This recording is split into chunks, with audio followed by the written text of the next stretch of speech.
Showbiz News Rwanda. Umuriro watse DJ Brian yashinjwe gusambana na Muyango ndetse no kumurarura iby'inyarugenge ntibyoroshye. Umugani wa muhanzi wabiririmbye umuntu arahumbya gake abumbura amaso agasanga ibintu byahinduye isura. Ubu none inkuru igezweho ni ukuvuga ukuntu DJ Brian yagize uruhare mu isenyuka ry'urugo rwa Miss Muyanga Claudine ndetse na Kimenyi Eve.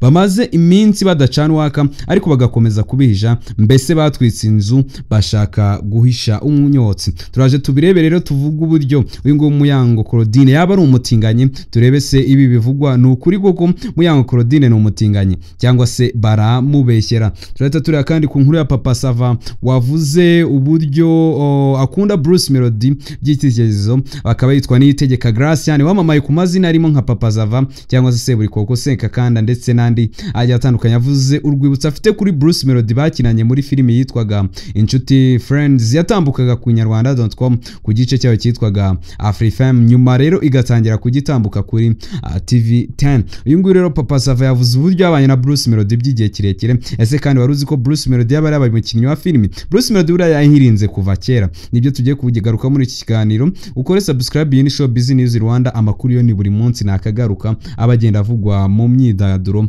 yose tujya tubagezaho gatanu kuri gatanu. Impamvu ukore subscribe ndetse ukane nakazogera kugira ngo utazajya ucikwa.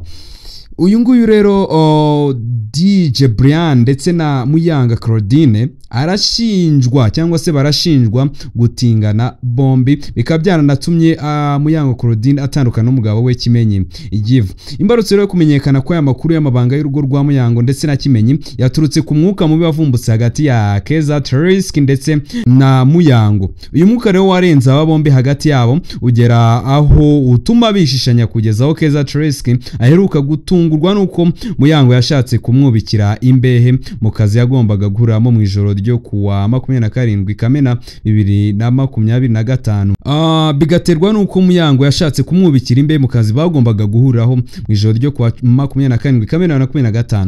Na kazi rero bagombaga guhuriramo na Shadibu mu kabari kitwa Paddock Lounge. Gusa Trisk yavuze ko kuwa 26 Kamena 2025 Muhango yahamagaye ba nyira kabari ababwira ko badashobora gukorana, ko bakwiye guhitamo umwe muri mu butumwa rero burebure yasangije abamukurikira ku munsi wakurikiye. Keza Trisk yavuze ko yafashe icyemezo cyo kureka ako kazi agahitamo kuganira Miss Muyango, ari na mpamvu atigeze agera ahabereye ibi birori. Mu kiganiro cyabereye kuri TikTok mu buryo bwa live bwavuze ko Keza Trisk yagiranye ikibazo na Muyango biturutse ku mbano udasanzwe yagiranye na Kimenyi, ariko undi abyamagana kure avuga ko basanzwe bafitanye ubucuti busanzwe. Ati nge rero ikintu cya mbere ndibuvugeho niba ari amakuru y'imihanda, nanjye harandi mba numva ku mihanda. Nimba nziranye n'umuntu ntabwo bivuze kuryamana nawe. Ibyo bintu n'ubwa mbere mbyumvishe, nta kintu kigeze kiba hagati yanjye na Kimenyi. Kimenyi rero twabaye inshuti igihe yakundanaga na Didi Dor. Iki gihe twari inshuti rwose, ntabwo twigeze turyamana. Keza rero yakomeze avuga ko uretse kumubeshyira gukurana na Kimenyi, ahubwo afite amakuru avuga ko DJ Brian ashobora kuba ari we wasenye urugo rwa Kimenyi Eve na Muyango, kuko amakuru yavuga ko uyu mugore yakundanye n'uyu mukobwa mugenzi we uvanga imiziki bikageraho bagera ku ngingo y'amabanga yo mu gitanda. Ati nanjye amakuru y'imihanda avuga nuko bashwanye batandukanye. Ubwo yamaze gutandukana na Muyango, ubwo ni Kimenyi yamaze gutandukana na Muyango. Nanjye rero niyo makuru numva. Amakuru rero avuga ko batandukanijwe nuko Muyango akundana na DJ Brian. Burya ibi ngibi wari ubizi ngo Muyango na Kimenyi batandukanijwe nuko Muyango ateretana na DJ Brian cyangwa se atingana na DJ Brian. Ese koko aya makuru ukuri kwayo nuko? Nibyo tugiye kureba, turebe se koko ibi ngibi Muyango arabyemera, Kimenyi yabivuzeho iki? Byose rero nibyo tugiye gukomeza tugenda tureba akantu ku kandi. Ibi rero Brian yabyamaganiye kure, avuga ko we na Muyango bahuzwa n'akazi. Ati ndarengana, nge na Muyango turakorana, dukorana kuwa 4 no kuwa 6. Ntabwo Muyango aransoma no kwitama bisanzwe, nta nubwo arazi wanjye wenyine. Yahaje rimwe ari kumwe n'umugabo we. Inshuro zose nagiye kwa Muyango Kimenyi Yves nawe yarahari. Ubwo rero Muyango yahabwaga umwanya ngo avuge, yirinze kuvuga icyapfa na Keza. Avuga ko icyatumye bashwana uyu mugore we ubwe akizi. Yamusabye ko ibyo yamukora atazigera agira undi abikora, asaba abantu kureka guta umwanya ku byabo kuko bifite amateka yabo kandi ko bizakemurwa n'Imana. Mu magambo yagize ati Keza icyo dupfa arakizi kabisa. ahubwo Keza ndashaka kumugira inama. Keza nk'uko wabivuze ngo twese dufite abana, ndagusabye ibintu wankoreye ntihazagire undi muntu bikorera, yaba hano mu Rwanda no hanze yarwo, aho wenda ushobora kuzajya ukuntu uvuga neza uko usobanura ibintu byawe. Ibintu wankoreye ntihazagire undi muntu bikorera kabisa, kandi ntekereza ko wabigezeho.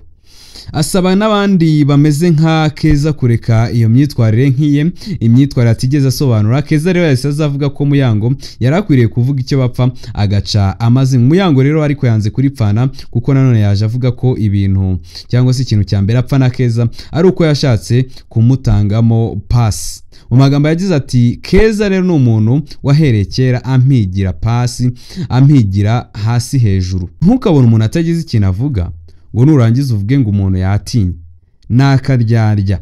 Ibyo bintu byabaye ibintu birebire. Ahandi nge nabwiye umugabo wanjye Kimenyi ngo reba ibyo Keza ari kunkora, biba ngombwa ko duhamagara uwo mugabo yashakaga kumpa. Yakomeje avuga ko ibyo Keza akora birimo gukangisha abagabo afite amashusho y'ubwambure bwabo kuyashyira hanze mu gihe baba batamuhaye amafaranga. Ku byo rero kuryama na Brian, Muyango yavuze ko ari urwitwazo rwazanywe na Keza kugira ngo yinjire mu rugo rwe. Ati urwo rwitwazo rwo kuryamana na Brian narwo rwazanwe na Keza kugira ngo yinjire iwanjye. Ubwa mbere arabanje agerageza iby'umugabo biramunanira, ubwa kabiri azana Brian, ubwa gatatu atangira kujya hamagara abana nteranya. Icyo rero nagusaba Keza b'umuntu kabisa ureke ayo matiku. Mu kunyomoza ibyo ngibyo Muyango yavuze Keza yahise ashyiramo amajwi ya Kimenyi ari kumubwira ukuntu DJ Brian yamutwaye umugore, kugeza aho yari asigaye amujyana muri gym kandi we yamukoraho undi akamubera ibamba. Mu magambo yagize ati ejo bundi nagiye kubona mbona Muyango aharaye gym, mbona Brian nawe arayiharaye. Mbere rero Muyango namubwiraga ngo tujyane nkabona n'umunebwe. Ubu ngubu umuntu uri kubyuka akijyana ku cyumweru, mbona Brian ariwe muntu umuturisha mu buryo njyewe ntazi. Nawe rero narabimubwiye Muyango nti nsigaye mbona warabaye umukobwa uryamana nabo bahuje igitsina. Nukuri kw'Imana rero Muyango dutandukanye nk'ukuntu natandukanye. Keza avuga ko rero kugutangamo pasi Muyango nta kintu kibi yabikoreye, ahubwo aba bombi we n'uwo mugabo bari bakeneranye, kandi uyu mugore akaba atari umwana utarageza imyaka y'ubukure ku buryo bamufatirana ngo bamutangemo pasi. Ibi ni ibintu byabaye birebire cyane kandi biratinda. Ni ikiganiro n'undi cyabereye kuri TikTok live. Keza yavuze ko nta mubano udasanzwe afitanye na Kimenyi watuma asenyera Muyango. Muyango kandi yashinje Keza ubuhemu bukomeye, amasaba kutazigera agira undi muntu ahemukira nk'uko we yamuhemukiye. DJ Brian yashinzwe gusenya urugo rwa Kimenyi na Muyango kuko amakuru avuga ko uyu mukobwa yaryamanaga n'uyu mukore, ariko Brian yabihakanye. Kimenyi Yves rero ntacyo yari yatangaza kubivugwa ko yasenye urugo rwe, nta na kimwe arabitangazaho. Gayo nguko rero nuko nguko ibyabo bombi bimeze. Ariko kandi ku rundi ruhande Papa Sava Gracier ni itegeka wamaye ku bazina ari atandukanye, Papa Sava se buri kogose Kaganda nandi. Mu minsi ishize nibwo hagaragaye amafoto ya Papa Sava ari kumwe n'umuhanzi Bruce Melody muri Stade Amahoro. Abantu bibaza byinshi ku cyaba bombi baba bari gutegura. Papa Sava rero bikomozaho yagize ati Bruce Melody ntabwo ari ubwa mbere tubanye, kuko muri filimi Inshuti Friends Bruce Melody yayo umukinnyi w'Imena na Ama-G The Black witwaga Password, ndetse ntabwo aba bomba ari ubwa mbere duhuye. Ubijyanye rero nibyo bahuriyemo muri Stade Amahoro, yavuze ko atari ukwiye kubitangaza. Ati ni ibindi bikorwa bigiye gutangira, ariko bizatangira si kera ku buryo ari nge wamena amabanga. Bizatangira tariki ya mbere, niba rero nta gihindutse, ariko nta kazi twahuriyemo nk'umuririmbyi w'umukinnyi wa filimi n'uwundi mukinnyi wa filimi nawo mutigeze mubona. Yahishuye ko Bruce Melody isa n'isa yakongera kugaragara muri sinema kuko bigeze kubiganiraho. Amugira inama yuko we n'itsinda rishinzwe kurebera inyungu ze mu muziki bashobora gutangira gukora urwenya rushingiye kandi ku muziki. Ati mubona niyo aganira n'umunyarwenya wo ku rwego rwo hejuru, imigaragarire cyangwa se uburyo bwe bwo kuvuga adategwa nibiriya nyine twarabiganiraga, ariko kuri nge urwego ariho rurandenze. Abivuze ibi ngiye baseka. Ntabwo rero ndi ku rwego rumwe na Bruce Melody ku buryo ari umuntu ngiye guha akazi we yabishatse yaza ariko sinjye wajya kumuzana ngo muhakaze kuko tuvugisha ukuri ntabwo filimi iri ariho n'umuziki uri. None rero niba ari mu bambere mu muziki w'u Rwanda urumva arandenze kabisa, ntabwo ari ku level yanjye. Iri tegeko rero yashimangiye ko wavuga ko Bruce Melody ari umuhanzi wa mbere mu Rwanda nta kosa yabakoze. Hashingiye rero kuri Starlink ibikorwa binyuranye ari kugenda yagura ahantu hose, uko yitwara ku rubyiniro, uburyo asabana n'abandi ndetse nuko atanga akazi mu ruganda rwa muzika. Ibi ngibi bituma Papa Sava avuga ko ari umuhanzi wa mbere muri muzika. Ibi rero Papa Sava yabitangaje mu ijoro ryo kuwa gatandatu cya 28 Kamena 2025 ubwo umukinnyi wa film akaba n'umushoramari Mugisha Emmanuel uzi cyane nka Clapton Kibonke yamurikaga filime ye nshya yise The Saver, ifite intego yo gukangurira abantu kurwanya ihohotera rishingiye ku gitsina, kwirinda ibiyobyabwenge ndetse no kugira uruhare mu kubaka umuryango nyarwanda utekanye.